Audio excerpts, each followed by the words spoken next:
হ্যাঁ, তো আজকের ক্লাসেও আমরা 25টা মোস্ট ইম্পর্ট্যান্ট ওয়ান ওয়ার্ড নিয়ে আলোচনা করব। তো ক্লাসটা শুরু করার আগে বলে দিই যে আমরা যেমনটা ইডিয়ামের একটা টার্গেট রেখেছিলাম 1000টা ইডিয়াম নিয়ে আলোচনা করব, ঠিক সেরকম ওয়ান ওয়ার্ড নিয়েও আমরা একটা টার্গেট রেখেছি, প্রায় 1000টা ইডিয়াম অনওয়ার্ড নিয়ে আমরা আলোচনা করব ইডিয়ামের পাশাপাশি।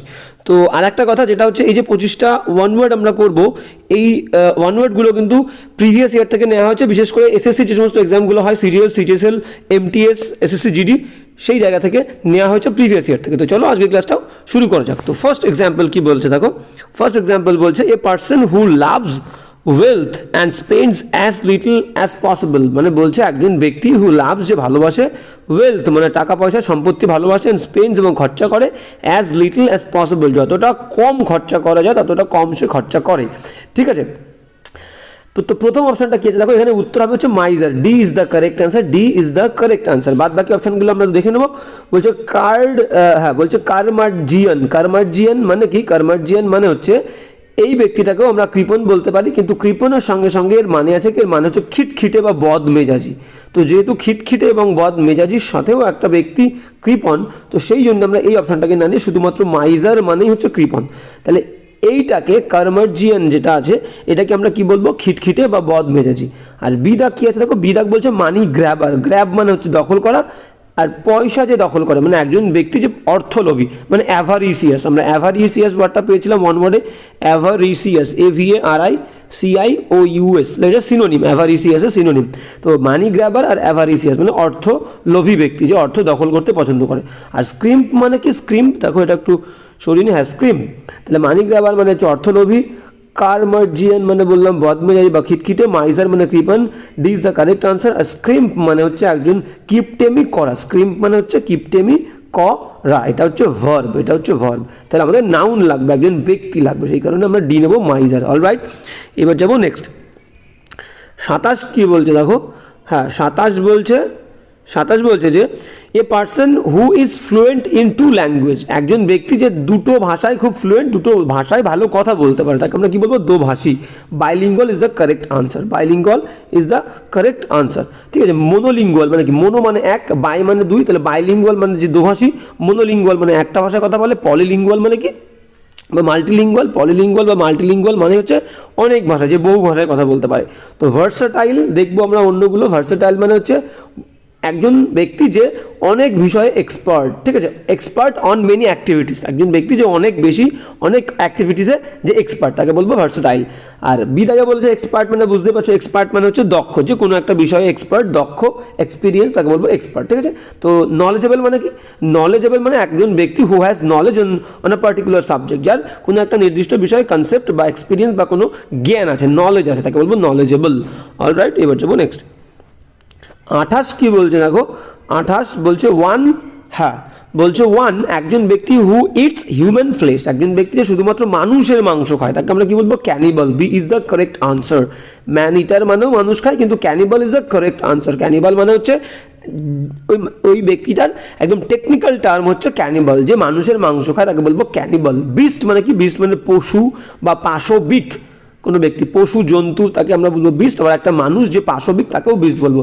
স্যাভেজ মানে কি? স্যাভেজ মানে হচ্ছে অসভ্য, অভদ্র, পশুর মতো আচরণ করে যে, ঠিক আছে, হিংস্র আচরণ করে, তাকে বলবো স্যাভেজ। বা অভদ্র, বর্বর, তাকেও বলবো স্যাভেজ। অলরাইট, তাহলে cannibal is the correct answer, one who it's human flash. এবার যেমন নেক্সট 29 কি বলছে আমরা দেখে নেব। 29 বলছে, হ্যাঁ 29 কি বলছে? 29 বলছে দেখো, the quality of being politely farm or demanding. মানে বলছে একটা কোয়ালিটি, একটা গুণ, অফ বিং হওয়ার গুণ। কি হওয়ার গুণ? পোলাইটলি, একদম নম্রভাবে, ভদ্রভাবে, ফার্ম মানে একদম কঠোর হবে, ভদ্রতার সঙ্গে সে কঠোর হবে এবং ডিম্যান্ড করবে, বিভিন্ন জিনিস ডিম্যান্ড করবে মানে জাহির করবে। ধরো আমি এখান থেকে অপশানে আসি, অ্যাসার্টিভ, একদম কারেক্ট আনসার হচ্ছে অ্যাসার্টিভ। অ্যাসার্টিভ মানে কি? একজন ব্যক্তি যে সবসময় নিজের মতো কি বলবো, মতটাকে প্রকাশ করতে পছন্দ করে, মানে মতবাদী লোক, নিজের মতবাদটাই সে দিতে পছন্দ করে, বা এমনটা আর কি, বিভিন্ন মত পেশ করে, তাকে বলি আমরা অ্যাসার্টিভ। ঠিক আছে, তো বাদ বাকি অপশনগুলো দেখে নিই। বলছে বসি। বসি মানে কি? বস মানে বুঝতে পারছো একদম প্রভুত্ব, যে প্রভুত্ব ফলায়, তাকে বলবো বসি। লর্ড, লর্ড মানে প্রভু, সেখান থেকে লর্ডি, সেম একই রকম মিনিং, মানে একজন ব্যক্তি যে তার আধিপত্য ফলাতে পছন্দ করে, তাকে বলবো লর্ডি বা বসি, ঠিক আছে। আর অ্যাগ্রেসিভ মানে কি? অ্যাগ্রেসিভ মানে হচ্ছে হিংস্র।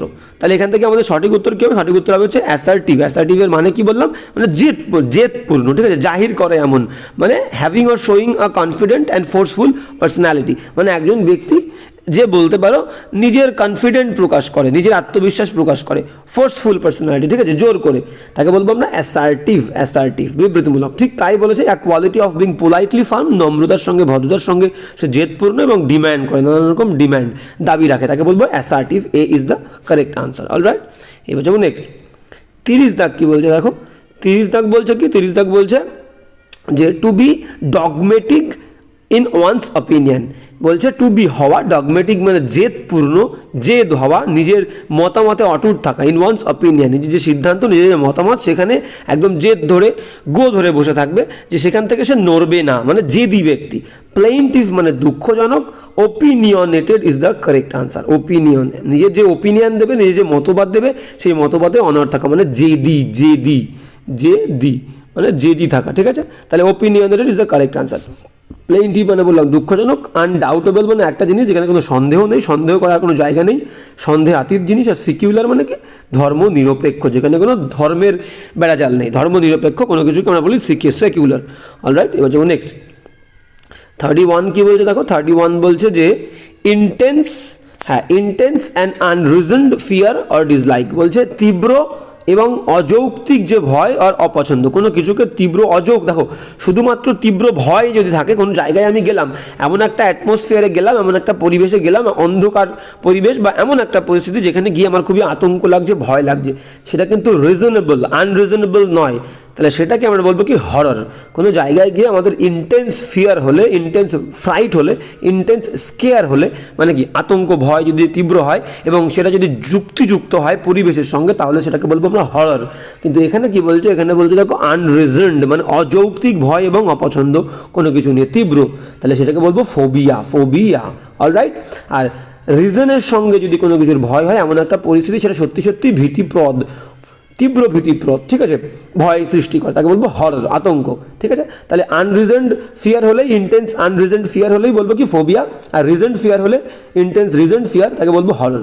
ফ্রাইট মানেও ভয়, স্কেয়ার্স মানেও ভয়, তাহলে এখানে সঠিক উত্তর ফোবিয়া। অলরাইট, এবার যাবো নেক্সট। নেক্সট কি বলছে আমরা দেখে নেবো। নেক্সট বলছে 32 বলছে যে এক্সেসিভলি এনথিউজিয়াস্টিক, অতিরিক্ত উৎসাহী এবং আনরিজনেবলি অযৌক্তিকভাবে উত্তেজিত, মানে উত্তেজিত তো বটেই, কিন্তু তাকে কি বলবো? অযৌক্তিকভাবে, যুক্তিপূর্ণ নয়, মানে যতটা উৎসাহ হওয়া দরকার সে উৎসাহিত তো অতিরিক্ত হয়ে গেছে এবং সেটা অযৌক্তিক, মানে ততটা উৎসাহ দরকার নেই, ঠিক আছে, মানে অযৌক্তিকভাবে কেউ কোনো বিষয়ে যদি উৎসাহ দেখায় অ্যাবাউট সামথিং, তাকে আমরা কি বলবো? তাকে বলবো ফ্যানাটিক। মানে অবশ্যই উৎসাহী হওয়া অবশ্যই প্রয়োজন আছে, কিন্তু এমন একটা বিষয় যেখানে উৎসাহ বেশি দেখানোর দরকার নেই, সে এতটাই এবং অতিরিক্ত পরিমাণে উত্তেজনা বা উৎসাহ দেখাচ্ছে যেখানে সেটা রিজনেবল নয়, যুক্তিপূর্ণ নয়। তাহলে এরকম অযৌক্তিকভাবে যদি কেউ অতিরিক্ত মাত্রায় উৎসাহী ভাব দেখায়, তাকে বলবো ফ্যানাটিক। অলরাইট, স্পিরিটেড মানে কি? স্পিরিটেড মানে অ্যানিমেটেড, কোনো ব্যক্তি যার মধ্যে খুব প্রাণবন্ত উদ্দীপনা আছে, ঠিক আছে, উদ্দীপিত, সবসময় কাজ করতে অ্যাক্টিভ থাকে, তাকে বলবো স্পিরিটেড, উদ্দীপনাপূর্ণ, প্রাণবন্ত। ইন্টারেস্টেড মানে আগ্রহী থাকা, কোনো বিষয়ে ইন্টারেস্ট থাকা। আর ডেসপোটিক মানে কি? ভেরি ইম্পর্টেন্ট ওয়ান ওয়ার্ডের জন্য, ডেসপোটিক মানে হচ্ছে স্বৈরাচারী, মানে একজন ব্যক্তি বলতে পারো ruler who has extreme power, but he is very tyrannic, very oppressive, মানে সে খুবই অত্যাচারী শাসক, ঠিক আছে, তাকে বলবো ডেসপোটিক মানে স্বৈরাচারী। অলরাইট, এবার যাবো নেক্সট কি বলছে দেখো। নেক্সট বলছে 32 যদি আমরা দেখি কি বলেছে, অবশ্যই দেখবো। বলছে অ্যান অ্যাগ্রিমেন্ট, একটা চুক্তি, বিটুইন টু কান্ট্রিজ, দুটো দেশের মধ্যে, আর গ্রুপস দলের মধ্যে, টু স্টপ ফাইটিং, মানে আমরা লড়াই করব না, সেই লড়াই না করার জন্য দুটো পক্ষ, দুটো গ্রুপ বা দুটো কান্ট্রি যে চুক্তি করে, তাকে আমরা কি বলবো? তাকে আমরা বলবো সিজ ফায়ার। ফায়ার মানে গুলিবিদ্ধ করা, গোলাগুলি করা, আর সিজ মানে বন্ধ করো, গোলাগুলি বন্ধ করা, তাকে বলবো গোলাগুলি বন্ধ করা, মানে সিজ ফায়ার। অলরাইট, তাহলে B is the correct answer. An agreement between two countries or groups to stop fighting, তাকে বলবো সিজ ফায়ার। কম্প্রোমাইজিং মানে আমরা জানি আপোষ করা, মিটমাট করে নেওয়া কোনো কিছু বিষয়, তাকে বলি কম্প্রোমাইজ করা। আউটপোস্ট মানে কি দেখো, আউটপোস্ট মানে মনে করো একটা সেনাবাহিনীর বিশাল বড় আউটপোস্টের একদম বাংলা যদি আমরা বলি, সেটা হবে কি? আউটপোস্টের মানে হচ্ছে একটা দল, ছোট একটা দল, ঠিক আছে, একদম তাই, ছোট একটা দল। এবার ব্যাপারটাকে যদি আমরা ভালো করে বুঝতে হয় সেটাকে আমরা কীভাবে বলবো, মনে করো এইখানে একটা সেনাবাহিনীর ঘাঁটি আছে, মূল ঘাঁটি এইখানে, ঠিক আছে। এবার এই ঘাঁটিটাকে এখানে বিভিন্ন ধরনের ট্রেনিং হয় বা বিভিন্ন কাজকর্ম করা হয়, মেইন কাজকর্ম যেগুলো এখানে করা হয়। এবার এই ঘাঁটিটাকে একটু গার্ড দেওয়ার জন্য ছোট ছোট ঘাঁটি চারিদিকে তৈরি করা হয়েছে, এর বাইরের দিকে, সীমানার দিকে, ঠিক আছে, তো একটু বাইরের দিকে দূরে। এই যে ছোট ছোট ঘাঁটিগুলো মেন ঘাঁটিকে পাহারা দেওয়ার জন্য তৈরি হয়েছে, এইগুলোকে বলবো আমরা আউটপোস্ট, থানা বা ছোট ছোট ঘাঁটি বা ছোট ছোট চৌকি, ঠিক আছে। মানে ইংলিশে যদি আমরা বলি এটাকে বলতে পারি আ স্মল মিলিটারি ক্যাম্প, যেগুলোকে পজিশন দেওয়া হয়েছে, মানে positioned at some distance from the main force. মানে মেইন বললাম, মেইন যে ফোর্সটা আছে সেই ফোর্সের থেকে ছোট ছোট একটা দল, ছোট ক্যাম্প, মিলিটারি ক্যাম্প, স্টেশন, যেটাকে স্টেশন করা হয়েছে বা পজিশন করা হয়েছে, রাখা হয়েছে at a distance from the main force. এটা মেইন ফোর্স, এখান থেকে দূরে রাখা হয়েছে, এগুলোকে বলি আউটপোস্ট। Very important. আর প্রোটোকল মানে কি, মনে করো প্রোটোকল মানে হচ্ছে যে বিভিন্ন আদব কায়দা বা বিভিন্ন সিস্টেম বা রুলস, মানে মনে করো যখন আমরা কোনো কি বলবো ওটাকে কি বলে, ওটাকে বলে হচ্ছে ডিপ্লোম্যাটিক। হ্যাঁ, একদম তাই। ডিপ্লোম্যাটিক যে সমস্ত সিচুয়েশন আসবে, ডিপ্লোম্যাটিক সিচুয়েশন মানে কি কূটনৈতিক পরিস্থিতি। মানে কূটনৈতিক পরিস্থিতি কখন আসে, যখন ধরো দুটো দেশের মধ্যে সম্পর্ক তৈরি হয় বা দুটো দেশের মধ্যে কোনো কারণে কানেকশন তৈরি হয়, তখন কি হয়, একটা ডিপ্লোম্যাটিক বিভিন্ন আদব কায়দার প্রয়োজন আছে। মানে কী কী সিস্টেমে আমরা চলবো, কী কী নিয়ম নীতি মানবো, এই দুটো দেশের মধ্যে সম্পর্ক রক্ষার সময় দুটো দেশ একটা নির্দিষ্ট সার্টেন স্পেসিফিক নিয়মের মধ্যে দিয়ে চলে, ঠিক আছে। এটা করা যাবে না, এইভাবে চলতে হবে, এই যে আদব কায়দা সিস্টেম, এই যে ব্যাপারটা রুলস, এটাকে আমরা বলি প্রোটোকল, ঠিক আছে। তাহলে ডিপ্লোম্যাটিক সিচুয়েশনে যখন একটা দেশ আর একটা দেশের সঙ্গে কোনো চুক্তি, কোনো সম্পর্ক, কোনো রিলেশন তৈরি করে, সেই দুই দেশ যখন যে নিয়ম বা নীতির মধ্য দিয়ে, যে রুলসের মধ্য দিয়ে চলে, সেটাকে আমরা বলি প্রোটোকল, আদব কায়দা, ঠিক আছে। অলরাইট, এবার যেমন নেক্সট তো কী বলেছে দেখো, এবার বলছে full of criticism and mockery. Full of criticism and mockery, very important one word. বলছে কি ফুল পরিপূর্ণ, ক্রিটিসিজম মানে হচ্ছে সমালোচনা, আর মকারি মানে হাসি ঠাট্টায় পরিপূর্ণ, ঠিক আছে। অপশান দেখি, রিডিকিউল মানে কিন্তু অনলি একটা ভার্ব, রিডিকিউল মানে ভার্ব, হাসি ঠাট্টা করা, কাউকে নিয়ে হাসি ঠাট্টা করা। ডিসক্রিমিনেশন মানে কি, ডিসক্রিমিনেট মানে আলাদা করা, ডিফারেন্সিয়েট করা, ঠিক আছে, ডিফারেন্সিয়েট, একটা জিনিসকে, একটা বস্তুকে অন্য একটা বস্তুর থেকে আলাদা করা, তাকে বলে ডিসক্রিমিনেশন, ভেদাভেদ করা, পার্থক্য করা, তফাৎ করা। এবার চলো এখানে কি বলেছে দেখো, এখানে বলছে আলোচনা, সমালোচনায় পরিপূর্ণ এবং হাসি ঠাট্টায় পরিপূর্ণ। রিডিকিউল মানে হাসি ঠাট্টা করা, কোনো বিষয় নেই। এবার কি বলেছে দেখো, বলছে স্যাটায়ার, একদম ভেরি ইম্পর্টেন্ট ওয়ার্ড। স্যাটায়ার মানে একটা লেখা, একটা কোনো লেখা, রিটেন সামথিং, একটা কোনো বই বা একটা বুক বলতে পারো, সেই বইটা কী নিয়ে তৈরি হয়েছে, কোনো একটা ব্যঙ্গার্থক রচনা, কোনো একটা কম্পোজিশন, কোনো একটা বুক, যেটা কোনো একটা সিস্টেমকে, কোনো একটা মানুষকে, কোনো একটা সিস্টেমকে বা কোনো একটা মানুষকে, কোনো একটা পরিস্থিতিকে, কোনো একটা নিয়মকে সমালোচনা করে লেখা হয়েছে, তাকে আমরা বলবো স্যাটায়ার। মানে কোনো বিষয়কে ব্যঙ্গ করার জন্যে, সমালোচনা করার জন্যে যে লেখাটা লেখা হয়েছে তাকে বলবো আমরা স্যাটায়ার, মানে ব্যঙ্গার্থক রচনা। তাহলে দেখো আমাদের এটাই কি ছিল, আমাদের প্রশ্নে ছিল একটা জিনিস ফুল অফ স্যাটায়ার, যেটা পুরোপুরি ফুল অফ স্যাটায়ার এবং ফুল অফ ক্রিটিসিজম অ্যান্ড মকারি। দেখো এখানেও তাই বলেছে, ফুল অফ ক্রিটিসিজম, সমালোচনায় পরিপূর্ণ এবং হাসি ঠাট্টায় পরিপূর্ণ। মানে এমন একটা রচনা যেখানে সমালোচনা তো থাকবেই এবং সেই জিনিসটা নিয়ে, একটা বিষয় নিয়ে আমরা হাসি ঠাট্টা করব এবং সমালোচনা করব, তাকে বলবো কি স্যাটায়ার। অপশান দেখো, তাহলে option C is the correct answer, satire, ব্যঙ্গার্থক রচনা। আর কন্টেম্প্ট মানে কি, কন্টেম্প্ট মানে হচ্ছে hatred, HAT, hatred, RED, hatred মানে ঘৃণা, ঠিক আছে। তাহলে হেড বা হেট্রেড বলতে পারো, হেট্রেড, কন্টেম্প্ট মানে হেট্রেড মানে ঘৃণা। অলরাইট, এবার যেমন নেক্সট 35 কি বলছে দেখো। হ্যাঁ, 35 কি বলছে আমরা অবশ্যই দেখব।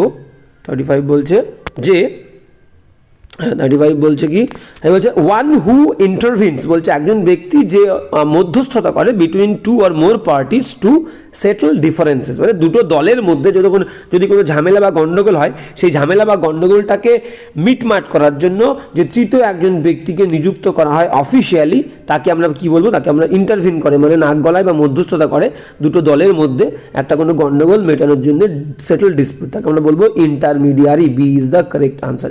ইন্টারমিডিয়ারি বা ইন্টারমিডিয়েটর, ঠিক আছে, ইন্টারমিডিয়ারি বা ইন্টারমিডিয়েটর সেম মিনিং। অলরাইট, তাহলে এখানে B is the correct answer.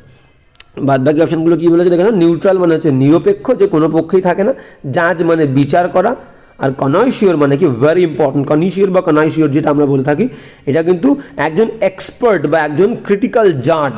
তাহলে একজন এক্সপার্ট জাজ বলবো, একজন expert, EXPERT T an expert জাজ, JUDG, একজন অভিজ্ঞ জাজ সেটা কি নিয়ে বিচার করে, সে কিন্তু মিউজিক নিয়ে বিচার করবে, মিউজিক, ফুড, খাবার নিয়ে করতে পারে, বা আর্ট বা কী নিয়ে করতে পারে, বা বিভিন্ন শিল্পকলা নিয়ে করতে পারে। মানে যাকে বলি আমরা এই কনৈশিয়র কি আমরা বলি হচ্ছে রসপণ্ডিত, বাংলাতে আমরা বলি রসপণ্ডিত, ঠিক আছে, রসপণ্ডিত। অলরাইট, তাহলে ইনি কী নিয়ে আলোচনা করবে বা কিসের এক্সপার্ট? ইনি মিউজিকের এক্সপার্ট, মিউজিক, খাবার, ফুড, খাবারের এক্সপার্ট, এবং কি আর্ট, বিভিন্ন শিল্পকলা, আর্টস, তাকে এই সমস্ত বিষয়ের এক্সপার্ট, তাকে বলবো কনৈশিয়র। অলরাইট, এবার যাবো নেক্সট, ভেরি ইম্পর্টেন্ট কিন্তু ওয়ান ওয়ার্ডের জন্য।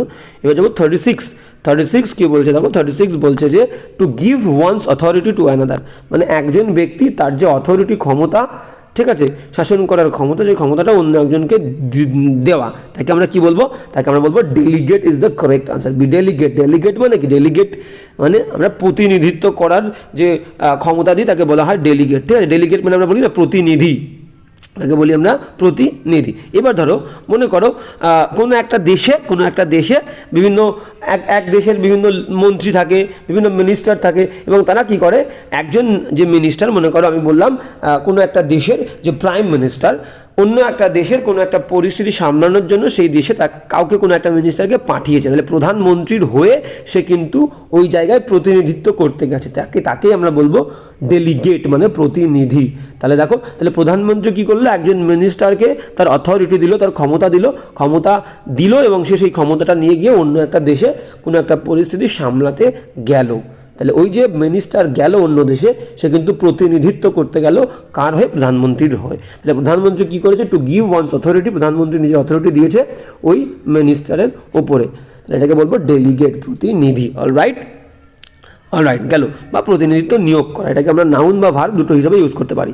এর বাদ বাকি অপশনগুলো কী দেখবো দেখো, বাদ বাকি অপশনগুলো বলছে অ্যাসাইন মানে হচ্ছে দায়িত্ব অর্পণ করা বা হস্তান্তরিত করা, রিপ্রেজেন্ট মানে বর্ণনা করা বা কোনো কিছু তুলে ধরা, আর ডেজিগনেট, দেখো ডেজিগনেশন বলি, তাহলে ডেজিগনেশন মানে কি? ডেজিগনেশন হচ্ছে পদ, আর কাউকে কোনো পদ দিলে, ঠিক আছে, মনোনয়ন করা, কোনো পদে মনোনয়ন করা, যুক্ত করা, আখ্যায়িত করা, তাকে বলি ডেজিগনেট। তাহলে ডেজিগনেশন হচ্ছে নাউন, সেখান থেকে ডেজিগনেশন মানে যে পদ, আমরা জিজ্ঞেস করি না তোর ওই অফিসের ডেজিগনেশনটা কি, পদটা কি, তাহলে সেইটা নাউন ফর্মের ভার্ব ফর্ম হচ্ছে ডেজিগনেট, মানে কাউকে কোনো পদ দেওয়া, কাউকে কিছু আখ্যা দেওয়া, কাউকে কোনো পদে মনোনীত করা, তার মানে হচ্ছে ডেজিগনেট করা। অলরাইট, এবার যাবো নেক্সট 37 কি বলছে দেখো, 37 বলছে যে টু কজ এ প্রসেস, কোনো একটা পদ্ধতি ঘটানো, অর অ্যাকশন টু বিগিন, কোনো একটা কাজ, কোনো একটা প্রসেসকে শুরু করা, তাকে আমরা কি বলি? ইনিশিয়েট মানে আরম্ভ করা, ঠিক আছে, ইনিশিয়েট, বিগিন, ঠিক আছে, সেম মিনিং, সিনোনিম। তাহলে ইনিশিয়েট।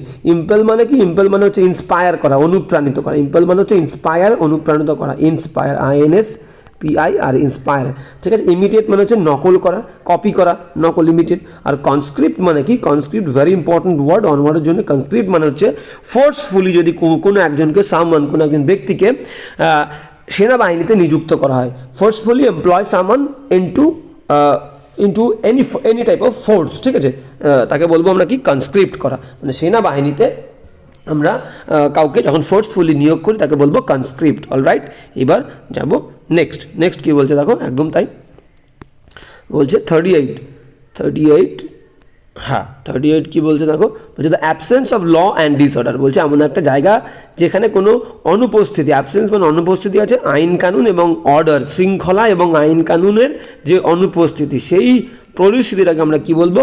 সেই পরিস্থিতিটাকে আমরা বলবো হচ্ছে অ্যানার্কি, মানে অরাজকতা। Very important, D is the correct answer. বাদ বাকিগুলোর মানে কি? রেবেলিয়ন মানে বিদ্রোহ, মিউটিনি মানে বিদ্রোহ, আমরা সিপাই মিউটিনি পেয়েছিলাম, তো সিপাই মিউটিনি মানে সিপাই বিদ্রোহ, রেবেলিয়ন মানেও বিদ্রোহ, রিভোল্ট মানেও হচ্ছে কিন্তু বিদ্রোহ। অলরাইট, তিনটে সিনোনিম।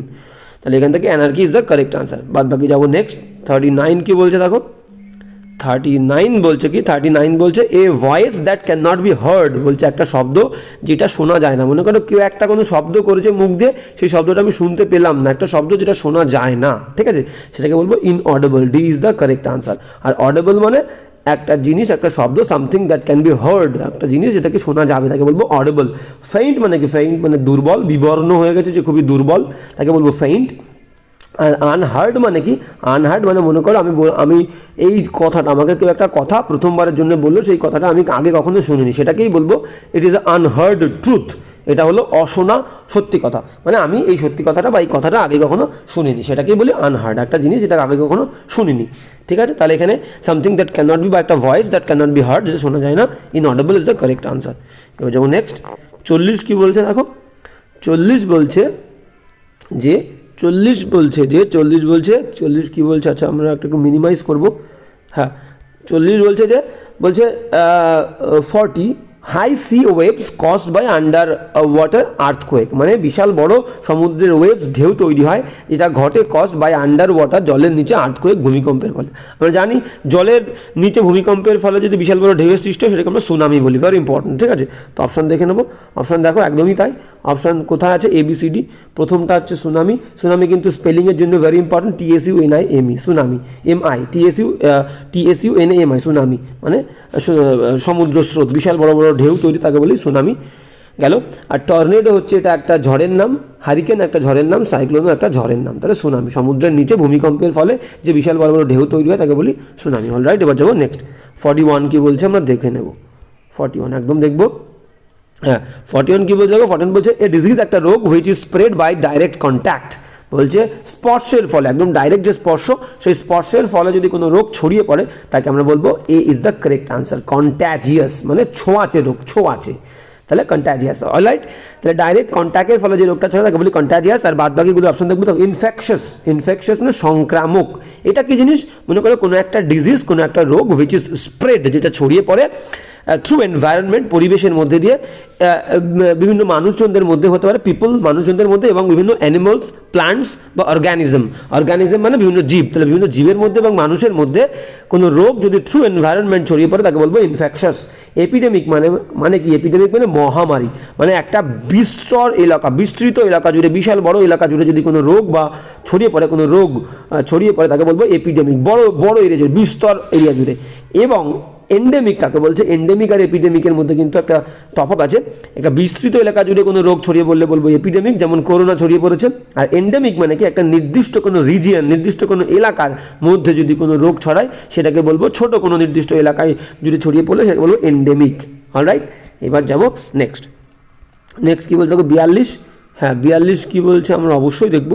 বলছে যে the study of ancient civilization, বলছে প্রাচীন যে সভ্যতা, সেই সভ্যতা নিয়ে আমরা পড়াশোনা করলে তাকে কি বলবো, তাকে বলবো আর্কিওলজি। দেখো এখানে আর্কিওলজিটা আরেকটু ভালো করে বুঝতে হবে, প্রাচীন সভ্যতা নিয়ে কিন্তু আমরা আলোচনা করবো, তার সঙ্গে সঙ্গে সভ্যতাটা আমরা কীভাবে আলোচনা করবো এখানে ডিটেলস দেওয়া নেই, ডিটেইলভাবে দেওয়া নেই। ব্যাপারটা হচ্ছে আমরা অবশ্যই প্রাচীন সভ্যতা নিয়ে আলোচনা করবো, সেখানে কিন্তু একটা এক্সক্যাভেশন, একটা খনন কার্য, এক্সক্যাভেশন EXCAVATION এক্সক্যাভেশন, খনন কার্যের ব্যাপার থাকবে, এবং বিভিন্ন বিল্ডিং রিমেইনস, REMAINS রিমেইনস মানে অবশিষ্টাংশ, বিভিন্ন বিল্ডিংয়ের যে রিমেইনস অবশিষ্টাংশ, বা আর্টিক্রাফট বলতে পারো, আর্টিক্রাফট আর্টিক্রাফট CRAFTS আর্টিক্রাফট মানে কি, বিভিন্ন হস্তশিল্প, তাহলে বিভিন্ন হস্তশিল্প বা এক্সক্যাভেশন খনন কার্য, বা রিমেইনস অফ বিল্ডিং, বিভিন্ন বিল্ডিংয়ের যে সমস্ত ধ্বংসাবশেষ, সেইগুলো নিয়ে যখন আমরা আলোচনা করব, পড়াশুনো করব প্রাচীন সভ্যতাকে জানার জন্য, সেটাকে বলবো আর্কিওলজি। তাহলে এখানে উত্তর অবশ্যই শর্টে দেওয়া আছে, কিন্তু হবে আর্কিওলজি।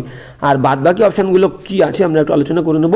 হিস্ট্রি মানে তো ইতিহাস, অতীতে কি ঘটেছিল তাকেই আমরা বলি ইতিহাস, পুরোপুরি সব বিষয়টাকে আমরা ইতিহাসের মধ্যে ফেলবো। আর অ্যানথ্রোপোলজি কাকে বলে, অ্যানথ্রোপোলজি মানে হচ্ছে নৃতত্ত্ববিদ্যা, মানে মনে করো the study of human race, মানে মানব জাতি, সেই মানব জাতি এবং কি মানব জাতি তার সঙ্গে কি বলবো তার ডেভেলপমেন্ট, তার অরিজিন, এই সমস্ত নিয়ে যে পড়াশোনা তাকে বলবো আমরা অ্যানথ্রোপোলজি। তাহলে study of human race, it's origin and development, তাকে বলবো হচ্ছে অ্যানথ্রোপোলজি। আর এথনোলজি কাকে বলে, ভেরি ইম্পর্টেন্ট, কিন্তু প্রত্যেকটাই ভেরি ইম্পর্টেন্ট। এথনোলজি মানে কি, এথনোলজি মানে জাতিতত্ত্ব, এথনোলজি মানে হচ্ছে জাতিতত্ত্ব। অলরাইট, জাতিতত্ত্ব মানে কি, মনে করো বিভিন্ন মানুষ, জাতি মানে মানুষ, তো বিভিন্ন মানুষজনদের মধ্যে যে রিলেশনস, যে ডিফারেন্সেস, সেটা নিয়ে যে পড়াশুনো করা হয় তাকে বলবো এথনোলজি। মানে differences between two group of peoples, বা সিমিলারিটি বিটুইন পিপলস, তাকে বলবো আমরা কি, between two groups of people, তাকে বলবো আমরা এথনোলজি। মানে বিভিন্ন ধরনের মানুষজনদের মধ্যে যে সিমিলারিটিস বা ডিফারেন্স, তাই নিয়ে যে পড়াশোনা করি তাকে বলবো এথনোলজি। অলরাইট, এবার যাবো নেক্সট। হ্যাঁ 43 কি বলছে দেখো, 43 বলছে যে an animal story with the moral, মানে বলছে একটা পশু নিয়ে একটা গল্প থাকবে, যেটা আমরা সাধারণত দেখে থাকি টিভিতে, ছোটরা দেখে, সাধারণত ছোটরা দেখতে পছন্দ করে।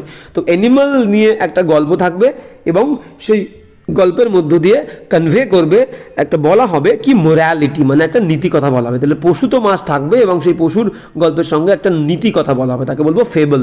Very very important, FABLE।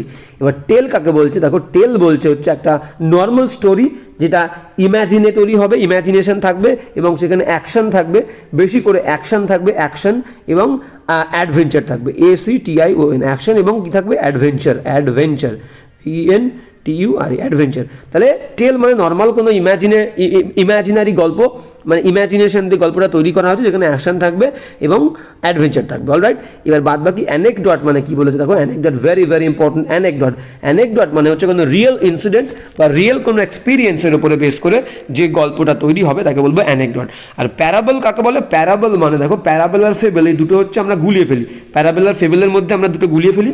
Parable মানে হচ্ছে একটা গল্প যেখানে শুধুমাত্র নীতি কথা থাকবে, শুধুমাত্র নীতি কথা, কোনো পশুর কথা থাকবে না, ঠিক আছে, তাকে বলবো প্যারাবল। আর ফেবল মানে কি? নীতি কথা থাকবে পশুর কাহিনীর মধ্য দিয়ে, পশু প্লাস মোরালিটি, মানে অ্যানিমাল প্লাস মোরালিটি মানে ফেবল, আর শুধুমাত্র মোরালিটি, কোনো পশু থাকবে না সেখানে, তাকে বলবো প্যারাবল। আর অ্যানেকডট একদম রিয়েল এবং রিয়েল কোনো ইনসিডেন্ট বা রিয়েল কোনো এক্সপিরিয়েন্সের উপরে বেস করে যে ঘটনা তৈরি হবে তাকে বলবো অ্যানেকডট। অলরাইট, এবার যাবো নেক্সট কী বলছে দেখো, নেক্সট বলছে 44। হ্যাঁ, 44 কী বলছে আমরা একটু দেখে নেবো। 44 বলছে এ থিং, একটা জিনিস likely to B easily broken, যেটা সহজে ভেঙে যায়, একটা জিনিস যেটা সহজে ভেঙে যায় তাকে বলবো কি? তাকে বলবো ব্রিটেল মানে ভঙ্গুর। এর একটা সিনোনিম আছে, তাকে বলি ফ্র্যাজাইল, FRAGILE, ফ্র্যাজাইল আর ব্রিটেল সিনোনিম। অলরাইট, বাদ বাকিগুলোর মানে দেখবো। ভালনারেবল মানে হচ্ছে খুবই দুর্বল, উইক। ফ্লেক্সিবল মানে নমনীয়, যেটাকে সহজে এদিক ওদিক করা যায়, তাকে বলবো ফ্লেক্সিবল, ঠিক আছে, যে কোনো আকার দেওয়া যায়, ইন এনি শেপ আনা যায়, ঠিক আছে, ব্রিং ইনটু এনি শেপ, তাকে বলি ফ্লেক্সিবল। অলরাইট, ডেলিকেট মানে কি? ডেলিকেট মানে হচ্ছে কোমল, সূক্ষ্ম কোনো কিছু, দুর্বল বলতে পারো, ডেলিকেট মানে দুর্বল, উইক, ঠিক আছে, তাহলে হয়ে গেল। এবার যাবো নেক্সট যাবো 45 কি বলছে দেখো। হ্যাঁ, 45 বলছে বডি অফ সিঙ্গার্স। দেখো, অনেক দল দেখবে সাধারণত চার্চে বা যখন কোনো এক জায়গায় কোনো একটা স্টেজে অনেকগুলো সিঙ্গার একসঙ্গে কোনো একটা গান করে, তাকে বলি আমরা কি? এক দল যে শিল্পী, গায়ক বা গায়িকা, তাকে আমরা বলবো চয়ার। অলরাইট, চয়ার তাদেরকে বলবো। অলরাইট, এবার কি বলছে তাকে বলছে COIR মানে কি? COIR মানে হচ্ছে নারকোলের যে ছোবরা আমরা দেখি, নারকোল ছাড়ানোর পরে যে ছোবরা থাকে তাকে বলি হচ্ছে কয়ার, ঠিক আছে। এবার বাদ বাকি দেখো কি বলছে, কোরাম মানে কি? কোরাম মানে মনে করো minimum number of members, minimum number, সব থেকে কম সংখ্যক যে মেম্বার্স দরকার of assembly or a society, মানে মনে করো কোনো একটা সমাজে, সোসাইটিতে বা কোনো একটা অ্যাসেম্বলিতে কোনো একটা মিটিং হচ্ছে এবং সেই মিটিংয়ে যে মিনিমাম সংখ্যক মেম্বার্স লাগবে, মিনিমাম নাম্বার অফ মেম্বার্স লাগবে to run the procedures, to run the procedures fully বা কমপ্লিটলি বা লিগালি, ঠিক আছে, সেই প্রসিজারকে, সেই মিটিংটাকে একটা লিগাল রূপ দেওয়ার জন্য যে মিনিমাম সংখ্যক, মিনিমাম নাম্বার অফ মেম্বার্স লাগবে কোনো একটা অ্যাসেম্বলির বা কোনো একটা সোসাইটির, সেটাকেই, সেই পরিমাণটাকেই আমরা বলবো, সেই কোয়ান্টিটি অফ মেম্বার্সটাকেই বলবো মিনিমাম নাম্বার অফ মেম্বার্সকে বলবো কোরাম, ঠিক আছে। আর কোয়ার মানে কি? কোয়ার মানে হচ্ছে ভেরি ইম্পর্টেন্ট দিস্তা। 24টা পেজ নিয়ে আমরা একটা দিস্তা তৈরি করি, সেটাকেই বলি কোয়ার, ঠিক আছে। তো প্রত্যেকটা কিন্তু ইম্পর্টেন্ট। COIR কোয়ার মানে বললাম নারকেল চিবড়া, আর কোয়ার মানে হচ্ছে সিদাগেরটা বললাম দিস্তা, আর চয়ার মানে হচ্ছে correct answer body of singers, আর কোরাম মানে minimum number of members to run a proceeding in a assembly or in a society. Alright, এবার যাবো নেক্সট কি বলছে দেখো। হ্যাঁ, নেক্সট বলছে 46 কি বলছে দেখো। 46 বলছে মার্ডার অফ আ ম্যান, কোনো একটা মানুষ হত্যা, নরহত্যাকে আমরা বলবো কি? হোমিসাইড। তাহলে মার্ডার অফ আ ম্যান মানে মানুষ, তাহলে মানুষ হত্যা মানে নরহত্যাকে বলবো হোমিসাইড। বাদ বাকি ফ্র্যাট্রিসাইড মানে কিলিং বা মার্ডার অফ আ ব্রাদার, ভাই হত্যাকে বলবো ফ্র্যাট্রিসাইড। রেজিসাইড মানে হচ্ছে কিলিং অফ কিং মানে রেজিসাইড। আর জেনোসাইড মানে গণহত্যা, killing of a large number of people, তার মানে হচ্ছে জেনোসাইড। আর মনে করে মাতৃহত্যা মানে ম্যাট্রিসাইড, MATRI, ম্যাট্রিসাইড, ম্যাট্রিসাইড, CIDE, ঠিক আছে, ম্যাট্রিসাইড। আর যদি বোন বলো, বোন হবে হচ্ছে সোরোরিসাইড, বোন মানে হচ্ছে সোরোরিসাইড, SORO, সোরো, তারপরে আবার হবে RI, সোরোরি, তার সঙ্গে সাইড, CIDE, সাইড, সোরোরিসাইড, ঠিক আছে। আর পিতামাতা একসঙ্গে হত্যা করলে তাকে বলি আমরা প্যারিসাইড, PARRI, প্যারিসাইড, CIDE। অলরাইট, যাবো নেক্সট 47 কি বলছে দেখো, 47 বলছে যে 47 কি বলছে দেখবো। 47 বলছে animal that feeds on plants, বলছে একটা পশু যারা শাকসবজি প্লান্টস বিভিন্ন গাছালি গাছপালা খেয়ে বেঁচে থাকে তাদেরকে আমরা কি বলবো, তাদেরকে বলবো হচ্ছে হার্বিভোরাস। বিভিন্ন প্রাণী যারা শাকসবজি গাছপালা লতাপাতা গাছের ওপর বেঁচে থাকে খেয়ে তাকে বলে হার্বিভোরাস। কার্নিভোরাস মানে হচ্ছে মাংসাশী। Animals that feed on other animal, পশু বা প্রাণী যারা অন্য প্রাণীর উপরে বেঁচে থাকে তাদেরকে মেরে তাদের মাংস খেয়ে থাকে বলি কার্নিভোরাস। ইনসেক্টিভোরাস মানে কি, ইনসেক্টিভোরাস মানে হচ্ছে যারা ইনসেক্ট পতঙ্গ খেয়ে বেঁচে থাকে তাদেরকে বলি ইনসেক্টিভোরাস। আর গ্রামিনিভোরাস মানে হচ্ছে animal that feed on grass, যারা ঘাস খেয়ে বেঁচে থাকে তাদেরকে বলি গ্রামিনিভোরাস। অলরাইট, এবার যাবো নেক্সট 48 কি বলছে দেখো। 48 বলছে যে 48 বলছে এ নাম্বার অফ স্টার্স, একদল তারা গ্রুপ টুগেদার, মানে একদল তারা যখন একসঙ্গে থাকে তাদেরকে আমরা কি বলবো, একসঙ্গে থাকলে বলবো নক্ষত্র পুঞ্জ বা নক্ষত্র মণ্ডলী। B is the correct answer, constellation is the correct answer. A number of stars group together, একদল নক্ষত্র যখন একসঙ্গে গ্রুপে থাকে তাদেরকে বলি নক্ষত্রপুঞ্জ, কনস্টেলেশন। আর অরবিট কাকে বলে, অরবিট মানে হচ্ছে কক্ষপথ। মনে করো কোনো একটা কার্ভড মানে বাঁকা কোনো পথ বা কোনো একটা পথ, যে পথে কয়েকটা প্ল্যানেট যখন কোনো একটা নক্ষত্রের চারিদিকে ঘোরে তাকেই বলি, বা অন্য কোনো প্ল্যানেটের চারিদিকে ঘোরে সেটাকেই বলি হচ্ছে কক্ষপথ। যেমন ধরো আমরা সূর্যকে দেখেছি, তো সূর্যকে বেষ্টন করে বিভিন্ন কক্ষপথ থাকে, সেই কক্ষপথে অন্যান্য যে প্ল্যানেটরা গ্রহ নক্ষত্ররা সূর্যের চারিদিকে বেষ্টিত হয়, প্রদক্ষিণ করে, তাকে বলি হচ্ছে অরবিট। এই যে পথগুলোকে বলবো অরবিট, কক্ষপথ। অলরাইট, এবার কি বলেছে দেখো বাদ বাকি সোলার সিস্টেম। তো এই যে বললাম সূর্যের চারিদিকে যে সমস্ত তোমার অরবিট আছে, এবং এই অরবিটে কি হয় বিভিন্ন অন্যান্য যে সমস্ত প্ল্যানেট আছে গ্রহ নক্ষত্র আছে তারা পরিবেষ্টিত হয়, মানে প্রদক্ষিণ করে। এই যে সিস্টেমটাকে বলবো সোলার সিস্টেম। দেখো সোলার মানে হচ্ছে সূর্য সম্পর্কিত কোনো বিষয়কে সোলার বলবো। আর লুনার, LUNAR, লুনার মানে হচ্ছে চাঁদ। তো চাঁদ সম্পর্কিত কোনো বিষয়কে বলবো লুনার, আর সূর্য সম্পর্কিত কোনো বিষয়কে বলবো সোলার। কমেট মানে কি, কমেট মানে হচ্ছে ধূমকেতু। বিষয়টা হচ্ছে এই হিউজ অ্যামাউন্ট অফ আইস বা হিউজ অ্যামাউন্ট অফ ডাস্ট, ধুলো বা আইস, বরফ, সেটা কি হয় যখন সূর্যের চারিদিকে ধেয়ে আসে এবং সূর্যের কাছাকাছি যখন চলে আসে নিয়ার দ্য সান, তখন কি করে তারা একটা গ্যাস সিক্রিট করে বা রিলিজ করে। ঠিক আছে, তো সেই গ্যাসটা রিলিজ করার কারণে তাদের পেছনের দিকে সেই যে বস্তুটা, যে ডাস্ট এবং আইস আসছে, তাদের পেছনের দিকে একটা আলোকিত লাইটেড একটা আস্তরণ, মানে গ্যাস রিলিজ করার ফলে আলো জ্বলে ওঠে। সেই ব্যাপারটাকে আমরা বলবো কমেট, ধূমকেতু। অলরাইট, এবার যাব নেক্সট। এবার কি বলছে দেখো 49 বলছে ওয়ান হু স্পিক্স লেস, একজন ব্যক্তি যে কম কথা বলে তাকে কি বলবো, তাকে বলবো হচ্ছে অপশন দেখো, অপশন বলছে reticent. B is the correct answer. একজন ব্যক্তি যে কম কথা বলে, রেটিসেন্ট। অলরাইট, হ্যাঁ, এবার বাদবাকি অপশনগুলো কি বলছে আমরা দেখে নেবো। বাদবাকি অপশনগুলো হচ্ছে বোহেমিয়ান মানে কি, একজন মানে একজন ব্যক্তি যে আনসোশ্যাল বা আনকনভেনশনাল।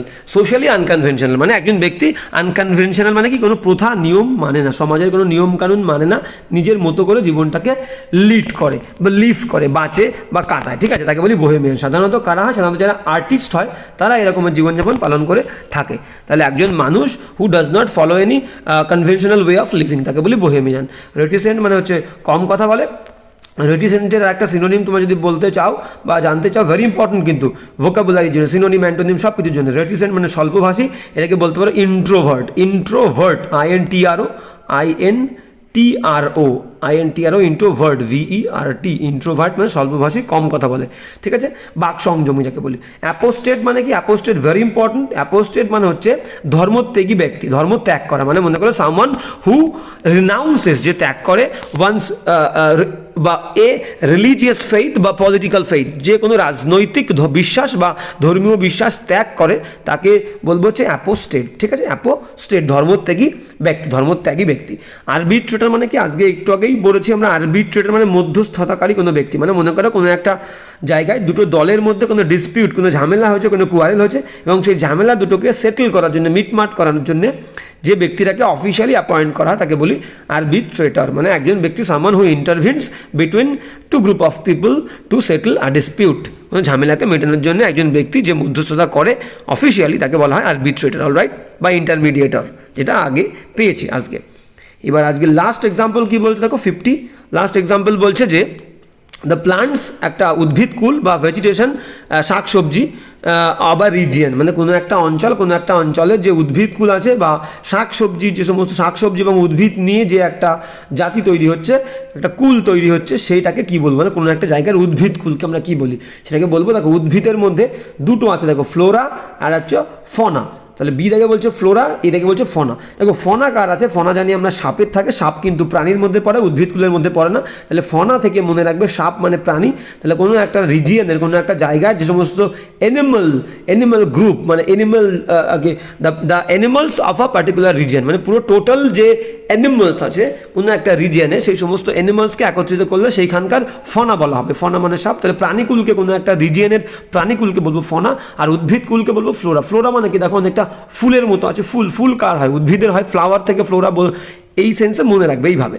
তো ফ্লোরা মানে ফ্লাওয়ার সঙ্গে ফুলের সঙ্গে ফ্লোরার মিল আছে, তার মানে হচ্ছে ফুল কার থাকে, উদ্ভিদের। তাহলে কোনো একটা রিজিয়নের উদ্ভিদকুলকে বলবো ফ্লোরা, আর প্রাণীকুলকে বলবো ফনা। তাহলে এখানে কিন্তু উদ্ভিদকুল বলেছে, option B is the correct answer. Landscape মানে ভূমিভাগ, আর এনভায়রনমেন্ট মানে হচ্ছে পরিবেশ। অলরাইট, তো আজকের ক্লাসটাও এই পর্যন্তই হলো।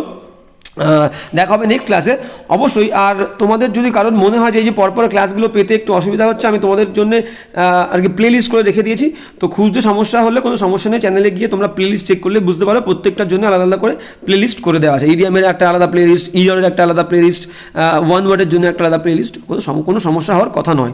তবুও হ্যাঁ, অবশ্যই প্লে লিস্ট দেখে নেবে, আর কোনো প্রবলেম থাকলে অবশ্যই জানাবে। তো আজকের ক্লাসটা এই পর্যন্ত, দেখা হচ্ছে নেক্সট ক্লাসে।